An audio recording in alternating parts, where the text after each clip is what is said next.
Tuloy-tuloy ang Health Department sa paghahatid ng mental health and psychosocial support services sa mga biktima ng lindol sa rehiyon ng Davao.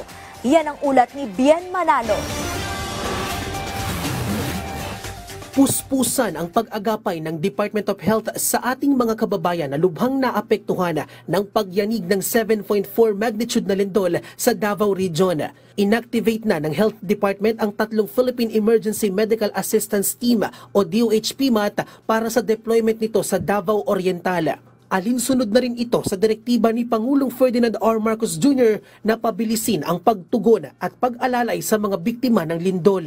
Bilang Emergency Medical Type 1 Fix, may kakayahan silang magserbisyo bilang outpatient department o magtayo ng pansamantalang hospital tents sa oras ng sakuna. Nakahanda na rin ang mga generator set ng Southern Philippines Medical Center para masigurong tuloy-tuloy ang operasyon ng ospital sakaling magkaroon ng power outage.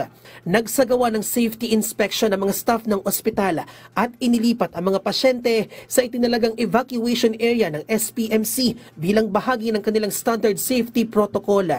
Sine-check natin ang ospital for structural integrity kasi marami pa hong aftershock dyan. Sa unang lindol, hindi babagsak, pero sa pangalawa, biglang bumagsak. So hindi agad natin pinababalik pag na lindol.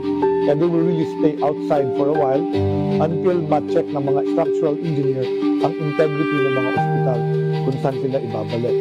Ayon sa Department of Health, karamihan sa mga pasyenteng isinugod sa mga DOH hospital ay nakaranas ng panic attack at nag-hyperventilate. Dahil dito, tuloy-tuloy ang kanilang paghahatid ng mental health at psychosocial support services sa mga biktima ng lindol.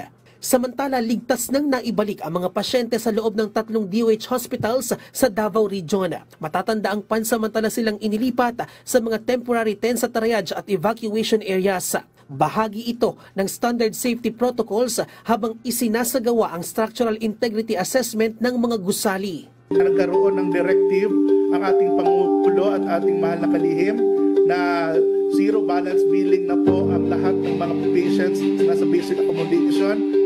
Lahat po ng mga pasyente natin na naka-basic accommodation ay zero balance billing po silang lahat. Paiigtingin din ng kagawaran ang mental health and psychosocial support and intervention program para sa mga naapektuhan ng lindol. Bien Manalo para sa Pambansang TV sa Bagong Pilipinas.